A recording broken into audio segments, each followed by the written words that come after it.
नमस्कार, micro FM में आपका स्वागत है। आज सुनिए प्रेमचंद की लिखी कहानी बड़े घर की बेटी। बेनी माधव सिंह गौरीपुर गांव के जमींदार और नंबरदार थे।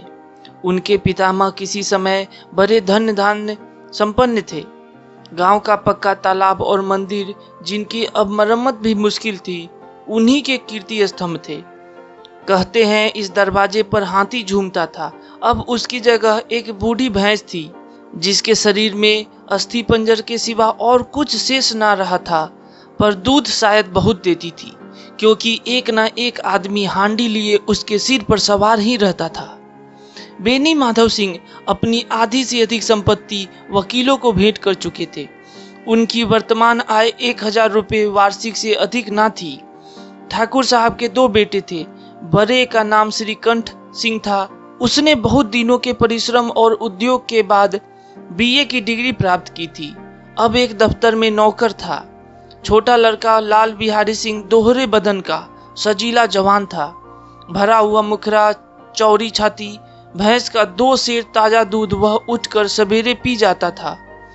श्रीकंठ सिंह की दशा बिल्कुल विपरीत थी। इन नेत्र प्रिय गुणों को उन्होंने बीए इन्हीं 2 अक्षरों पर न्यौछावर कर दिया था। इन 2 अक्षरों ने उनके शरीर को निर्बल और चेहरे को कांतिहीन बना दिया था।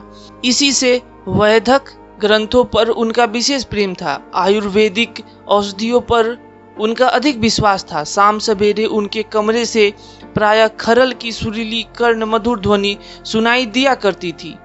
लाहौर और कलकत्ते के वैद्यों से बड़ी लिखा पढ़ी रहती थी। श्रीकंठ इस अंग्रेजी डिग्री के अधिपति होने पर भी अंग्रेजी सामाजिक प्रथाओं के विशेष प्रेमी न थे, बल्कि वो बहुधा बड़े जोर से उसकी निंदा और तिरस्कार किया करते थे। इसी से गांव में उनका बड़ा सम्मान था। दशहरे के दिनों में वह बड़े उत्साह से रामलीला करते और स्वयं किसी न किसी पात्र का पाठ लेते थे। गौरीपुर में रामलीला के वही जन्मदाता थे। प्राचीन हिंदू सभ्यता का गुणगान उनकी धार्मिकता का प्रधान अंग था। सम्मिलित कुटुंब के तो वह एकमात्र उपासक थे। आजकल स्त्रियों को कुटुंब में मिलजुल कर रहने की जो अरुचि होती है, उसे वह जाति और देश दोनों के लिए हानिकारक समझते थे। यही कारण था कि गांव की ललनाएं उनकी निंदक थी। कोई तो उन्हें अपना शत्रु समझने में भी संकोच ना करती थी। स्वयं उनकी पत्नी को ही इस विषय में उनसे विरोध था। यह इसलिए नहीं कि उसे अपने सास ससुर, देवर या जेठ आदि से घृणा थी, बल्कि उसका विचार था कि यदि बहुत कुछ सहने और तरजीह देने पर भी परिवार के साथ निर्वाह ना हो सके, तो आए दिन की कलह से जीवन को नष्ट करने की अपेक्षा यही उत्तम है कि अपनी खिचड़ी अलग पकाई जाए। आनंदी एक बड़े उच्च कुल की लड़की थी। उसके बाप एक छोटी सी रियासत के तालुकेदार थे। विशाल भवन, 1 हाथी, 3 कुत्ते, बाज, बहरी शिकारे, झारफानुस, मजिस्ट्रेट और ऋण, जो एक प्रतिष्ठित तालुकदार के भोग्य पदार्थ हैं, सभी यहाँ विद्यमान थे। नाम था भूप सिंह। बड़े उदारचित और प्रतिभाशाली पुरुष थे, पर दुर्भाग्य से लड़का एक भी न था। 7 लड़कियां हुई और दैव योग से सब की सब जीवित रही। पहली उमंग में तो उन्होंने 3 ब्याह दिल खोलकर किए, पर 15-20 हजार रुपयों का कर्ज सिर पर हो गया तो आंखें खुली, हाथ समेट लिया। आनंदी चौथी लड़की थी। वह अपनी सब बहनों से अधिक रूपवती और गुणवती थी। इससे ठाकुर भूप सिंह उसे बहुत प्यार करते थे। सुंदर संतान को कदाचित उसके माता पिता भी अधिक चाहते हैं। ठाकुर साहब बड़े धर्म संकट में थे कि इसका विवाह कहाँ करे। ना तो यही चाहते थे कि ऋण का बोझ बढ़े, और ना यही स्वीकार था कि उसे अपने को भाग्यहीन समझना पड़े। एक दिन श्रीकंठ उनके पास किसी चंदे का रुपया मांगने आए। शायद नागरी प्रचार का चंदा था। भूप सिंह उनके स्वभाव पर रीझ गए और धूमधाम से श्रीकंठ सिंह का आनंदी के साथ ब्याह हो गया। आनंदी अपने नए घर में आई तो यहाँ का रंग ढंग कुछ और ही देखा। जिस टीम टाम की उसे बचपन से ही आदत पड़ी हुई थी, वह यहाँ नाम मात्र को भी ना था। हाथी घोड़ों का तो कहना ही क्या, कोई सजी हुई सुंदर बहली तक ना थी। रेशमी स्लीपर साथ लाई थी, पर यहाँ बाग कहाँ। मकान में खिड़कियां तक ना थी। ना जमीन पर फर्श, ना दीवार पर तस्वीरें। यह एक सीधा साधा देहाती गृहस्थी का मकान था। किंतु आनंदी ने थोड़े ही दिनों में अपने को इस नई अवस्था के ऐसा अनुकूल बना लिया मानो उसने विलास के सामान कभी देखे ही ना थे। एक दिन दोपहर के समय लाल बिहारी सिंह 2 चिड़िया लिए हुए आया और भावच से बोला, जल्दी से पका दो, मुझे भूख लगी है। आनंदी भोजन बनाकर उसकी राह देख रही थी। अब वह नया व्यंजन बनाने बैठी। हांडी में देखा तो घी पाव भर से अधिक न था। बड़े घर की बेटी किफायत क्या जाने, उसने सब घी मांस में डाल दिया। लाल बिहारी खाने बैठा तो दाल में घी ना था। बोला, दाल में घी क्यों नहीं छोड़ा? आनंदी ने कहा, घी सब मांस में पड़ गया। लाल बिहारी जोर से बोला, अभी परसों घी आया है, इतना जल्द उठ गया? आनंदी ने उत्तर दिया, आज तो कुल पाव भर रहा होगा, वह सब मैंने मांस में डाल दिया। जिस तरह सूखी लकड़ी जल्दी से जल उठती है, उसी तरह क्षुधा से बावला मनुष्य जरा जरा सी बात पर तिनक जाता है। लाल बिहारी को भावच की यह ढिठाई बहुत बुरी मालूम हुई। तिनक कर बोला, मैके में तो चाहे घी की नदी बहती हो, स्त्री गालियां सह लेती है, मार भी सह लेती है, पर मैके की निंदा उनसे नहीं सही जाती। आनंदी मुंह फेर कर बोली, हाथी मरा भी तो 9 लाख का, वहां इतना घी नित्य नाई का हार खा जाते हैं।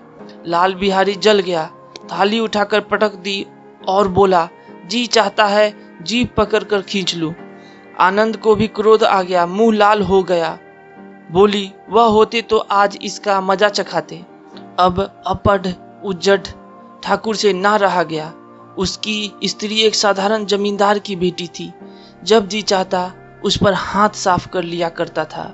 खराव उठाकर आनंदी की ओर जोर से फेंकी और बोला, जिसके गुमान पर फूली हुई हो उसे भी देखूंगा और तुम्हें भी। आनंदी ने हाथ से खराव रोकी, सिर बच गया, पर अंगुली में बड़ी चोट आई। क्रोध के मारे हवा से हिलते पत्ते की भांति कांपती हुई अपने कमरे में आकर खड़ी हो गई। स्त्री का बल और साहस, मान और मर्यादा पति तक है। उसे अपने पति के ही बल और पुरुषत्व का घमंड होता है। आनंदी खून का घूंट पीकर रह गई। श्रीकंठ सिंह शनिवार को घर आया करते थे। बृहस्पति को यह घटना हुई थी। 2 दिन तक आनंदी कोप भवन में रही, ना कुछ खाया ना पिया, उनकी बाट देखती रही।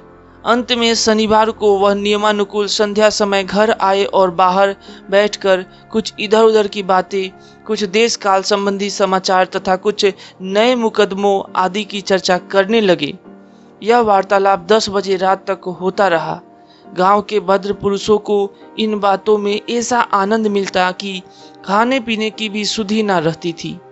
श्रीकंठ को पिंड छुड़ाना मुश्किल हो जाता था। ये 2-3 घंटे आनंदी ने बड़े कष्ट से काटे। किसी तरह भोजन का समय आया, पंचायत उठी, एकांत हुआ तो लाल बिहारी ने कहा, भैया आप जरा भाभी को समझा दीजिएगा कि मुंह संभाल कर बातचीत किया करे, नहीं तो एक दिन अनर्थ हो जाएगा। बेनी माधव सिंह ने बेटे की ओर साक्षी दी, हाँ, बहू बेटियों का यह स्वभाव अच्छा नहीं कि मर्दों के मुंह लगे। लाल बिहारी ने कहा, वह बड़े घर की बेटी है तो हम भी कोई कुर्मी का हार नहीं है। श्रीकंठ ने चिंतित स्वर से पूछा, आखिर बात क्या हुई? लाल बिहारी ने कहा, कुछ भी नहीं, यूं ही आप उलझ पड़ी। मैके के सामने हम लोगों को कुछ समझती ही नहीं। श्रीकंठ खा पीकर आनंदी के पास गए। वह भरी बैठी थी। यह हजरत भी कुछ तीखे थे। आनंदी ने पूछा, चित्त तो प्रसन्न है? श्रीकंठ बोले, बहुत प्रसन्न है, पर तुमने आजकल घर में यह क्या उपद्रव मचा रखा है? आनंदी की त्योरियों पर बल पड़ गए। झुंझलाहट के मारे बदन में ज्वाला सी दहक उठी। बोली, जिसने तुमसे यह आग लगाई है उसे पाऊं मुंह झुलस दूं। श्रीकंठ ने कहा, इतनी गर्म क्यों होती हो? बात तो कहो। आनंदी ने कहा, क्या कहूं, यह मेरे भाग्य का फेर है, नहीं तो गंवार छोकरा जिसको चपरासीगिरी करने का भी शऊर नहीं, मुझे खराओं से मारकर यो ना अकड़ता।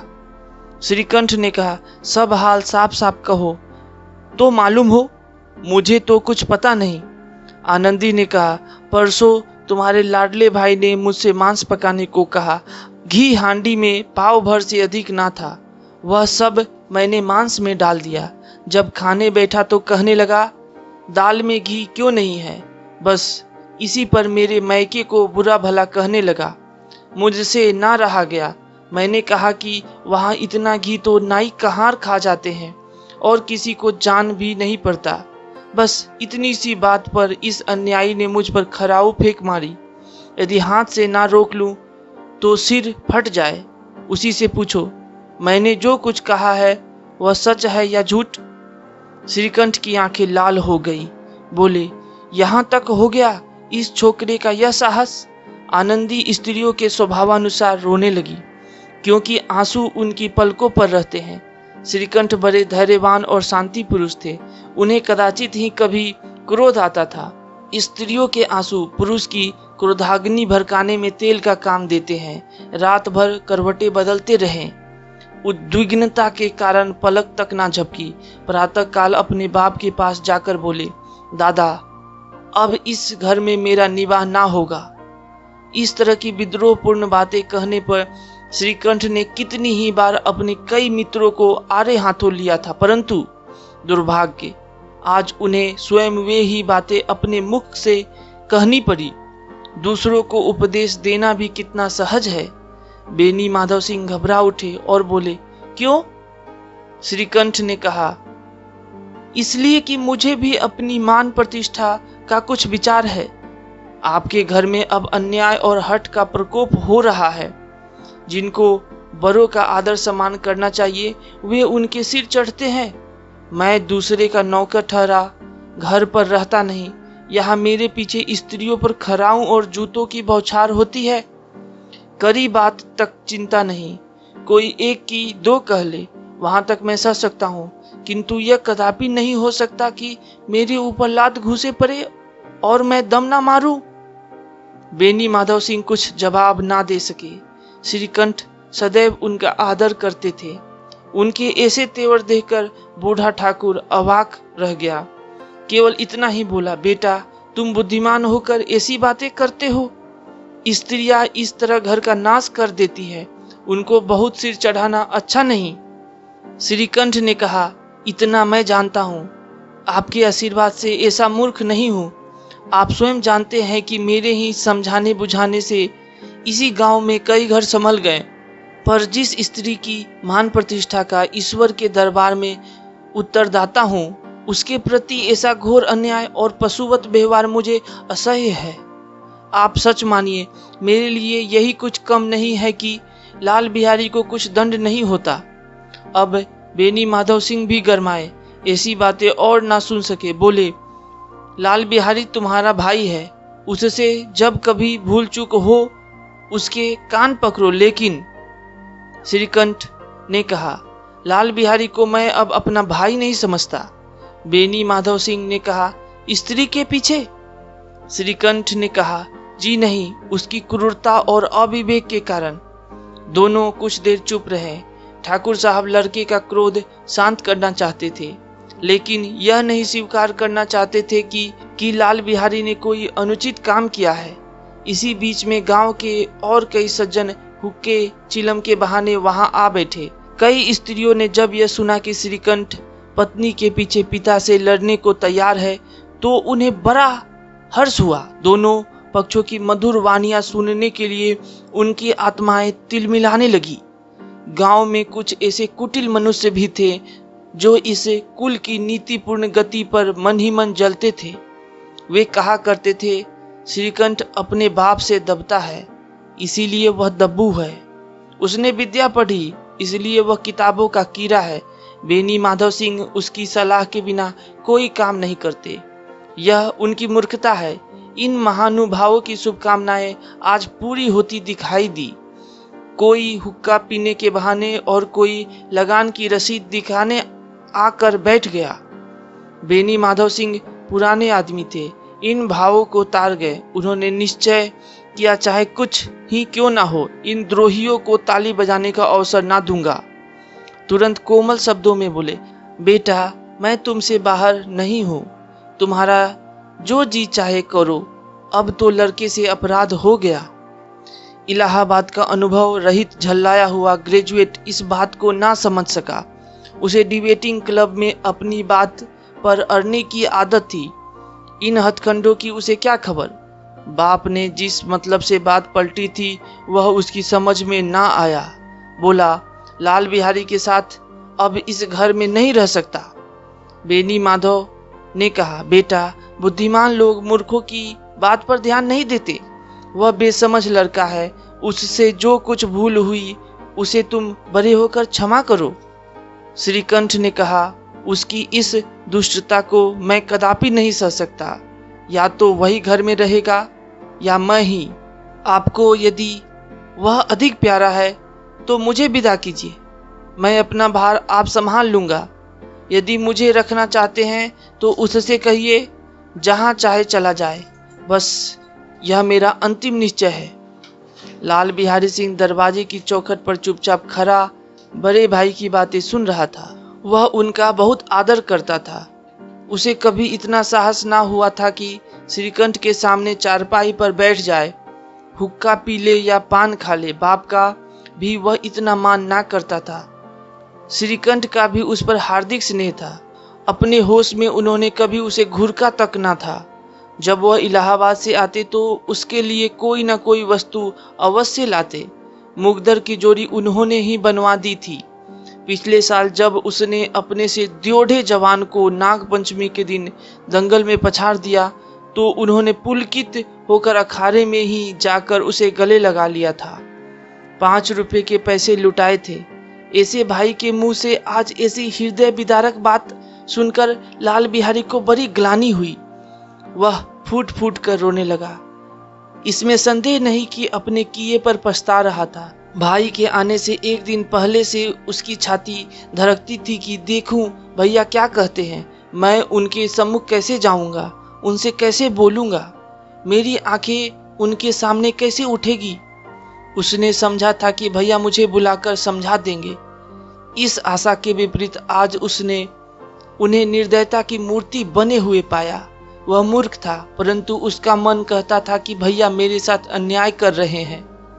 यदि श्रीकंठ उसे अकेले में बुलाकर 2-4 बातें कह देते, इतना ही नहीं 2-4 तमाचे भी लगा देते तो कदाचित उसे इतना दुख ना होता।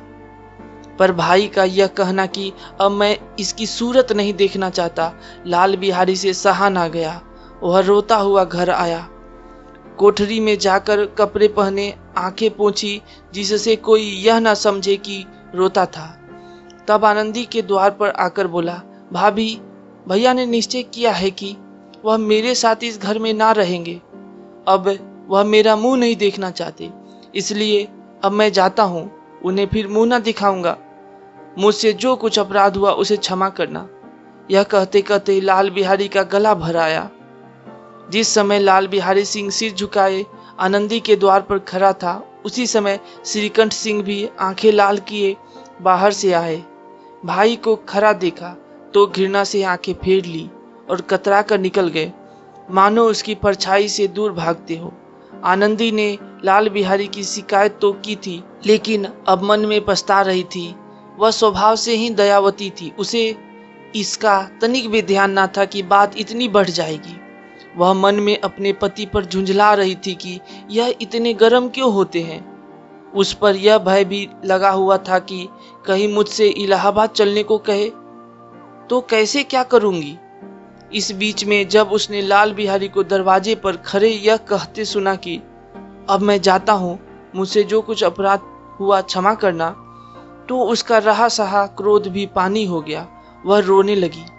मन का मैल धोने के लिए नयन जल से उपयुक्त और कोई वस्तु नहीं है। श्रीकंठ को देखकर आनंदी ने कहा, लाला बाहर खड़े बहुत रो रहे हैं। श्रीकंठ ने कहा, तो मैं क्या करूं? आनंदी ने कहा, भीतर बुला लो, मेरी जीभ में आग लगे, मैंने कहां से यह झगड़ा उठाया। श्रीकंठ ने कहा, मैं ना बुलाऊंगा। आनंदी ने कहा, पछताओगे, उन्हें बहुत ग्लानि हो गई है, ऐसा ना हो कहीं चल दे। श्रीकंठ ना उठे। इतने में लाल बिहारी ने फिर कहा, भाभी, भैया से मेरा प्रणाम कह दो, वह मेरा मुंह नहीं देखना चाहते, इसलिए मैं भी अपना मुंह उन्हें ना दिखाऊंगा। लाल बिहारी इतना कहकर लौट पड़ा और शीघ्रता से दरवाजे की ओर बढ़ा। अंत में आनंदी कमरे से निकली और उसका हाथ पकड़ लिया। लाल बिहारी ने पीछे फिर कर देखा और आंखों में आंसू भरे बोला, मुझे जाने दो। आनंदी ने कहा, कहाँ जाते हो? लाल बिहारी ने कहा, जहां कोई मेरा मुंह ना देखे। आनंदी ने कहा, मैं ना जाने दूंगी। आनंदी ने कहा, मैं ना जाने दूंगी। लाल बिहारी ने कहा, मैं तुम लोगों के साथ रहने योग्य नहीं हूं। आनंदी ने कहा, तुम्हें मेरी सौगंध, अब एक पग भी आगे ना बढ़ाना। लाल बिहारी ने कहा, जब तक मुझे यह ना मालूम हो जाए कि भैया का मन मेरी तरफ से साफ हो गया, तब तक मैं इस घर में कदापि ना रहूंगा। आनंदी ने कहा, मैं ईश्वर को साक्षी देकर कहती हूँ कि तुम्हारी ओर से मेरे मन में तनिक भी मैल नहीं है।